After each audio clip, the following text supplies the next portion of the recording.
Hello guys, तर आज आपण इथे बनवणार आहोत पोटॅटो बाईट. सो सर्वप्रथम इथे मी बटाटे उकडून घेतलेले आहेत.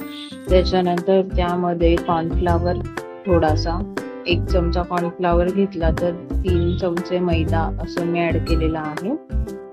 सो हे दोन्ही गोष्टी ऍड केला. त्याच्यानंतर चवीनुसार मीठ टाकायचंय, लाल तिखट टाकायचंय, धने जिरे पावडर आणि थोडासा चाट मसाला आणि हळद, हे सर्व मिक्स करून घ्यायचंय. थोडीशी आलं लसूण पेस्ट पण टाकायची आहे.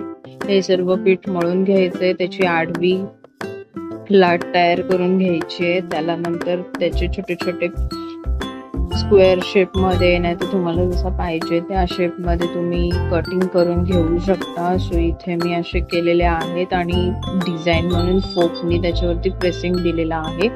आणि एक दुसरं त्याच्यामध्ये नंतर मी ॲडिशनल कोथिंबीर टाकून पण केलेला आहे. सो त्याची थोडीशी पट्टी ही मी पातळ केली आहे.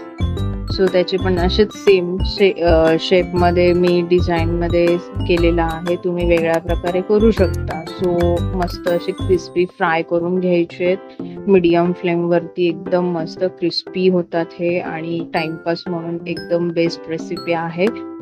सो अशा प्रकारे तुम्ही बघू शकता आपली रेसिपी रेडी झालेली आहे. रेसिपी आवडल्यास लाईक करा, शेअर करा, कमेंट करा आणि सबस्क्राईब करायला विसरू नका. थँक्यू.